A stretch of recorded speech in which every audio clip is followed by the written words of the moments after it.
আসসালামু আলাইকুম। আজকে আমি আপনাদেরকে সপ্তম শ্রেণীর গণিত বইয়ে অধ্যায় একের অনুশীলনী 1.2 এর কিছু সমস্যার সমাধান দেখাবো। সেটা হচ্ছে যে একটি ধান ক্ষেতে ধান কাটতে শ্রমিক নেওয়া হলো। প্রত্যেক শ্রমিকের দৈনিক মজুরি সংখ্যা তাদের সংখ্যার 10 গুণ। দৈনিক মোট মজুরি 6,250 হলে শ্রমিকের সংখ্যা বের করা। আমাদের দেওয়া আছে যে শ্রমিকের সংখ্যা ধরি আমরা কজন মনে করি বা ধরি, শ্রমিকের সংখ্যা কজন।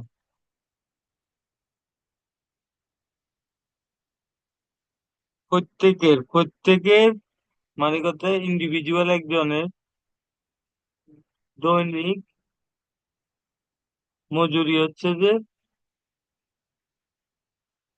শ্রমিক সংখ্যা 10 গুণ, অর্থাৎ 10 ক, যেটা আমরা ক ধরেছি। আর হচ্ছে যে তাহলে দৈনিক মোট মজুরি হবে,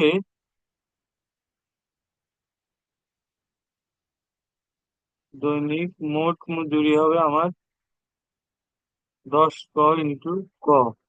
যেহেতু আমার এটা হচ্ছে 10 ক হচ্ছে যে একজনের মজুরি, আর ক হচ্ছে বাকি সবার মজুরি, তাহলে আমার এখানে হচ্ছে 10 ক স্কোয়ার। এখানে দেওয়া আছে 10 ক স্কোয়ার সমান আমার 6,250।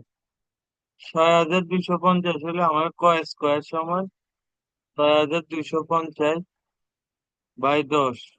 তো সুতরাং এখানে আমি পাবো 625।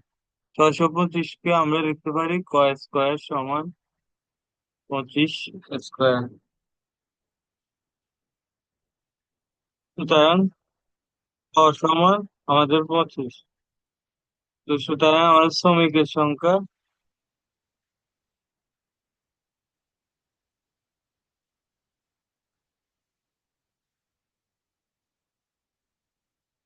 এটা হচ্ছে যে আমাদের উত্তর। আসসালামু আলাইকুম। আজকে এ পর্যন্ত। সবাই ভালো থাকুন, সুস্থ থাকুন, এটাই কাম্য।